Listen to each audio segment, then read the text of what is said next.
కవితకు bail. Delhi liquor scam ED కేసులో BRS MLC కవితకు భారీ ఊరట దక్కింది.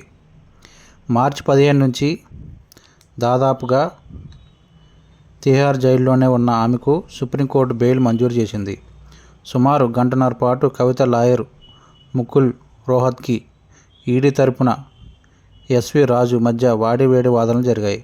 కవిత బెయిల్కు అర్హురాలన్న రోహత్గి వాదనలతో ధర్మాసనం ఏకీభవించి బెయిల్ ఇచ్చింది. వివరాల్లోకి వెళితే,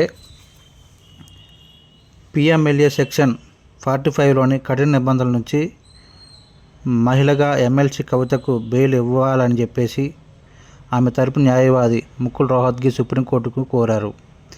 ఇప్పటికే కవిత హై బీపీతో బాధపడుతుందన్నారు. 10 కేజీలకు పైగా బరువు తగ్గారు. మరోపక్క జ్వరంతో బాధపడుతూనే ఉన్నారు. వీటన్నిటికంటే ఆమె దీర్ఘకాలికంగా ఉన్న గైనిక్ సమస్యల వల్ల మరింత ఇబ్బంది పడుతున్నారనే విషయాన్ని న్యాయ బృందం సుప్రీంకోర్టుకు నివేదించింది.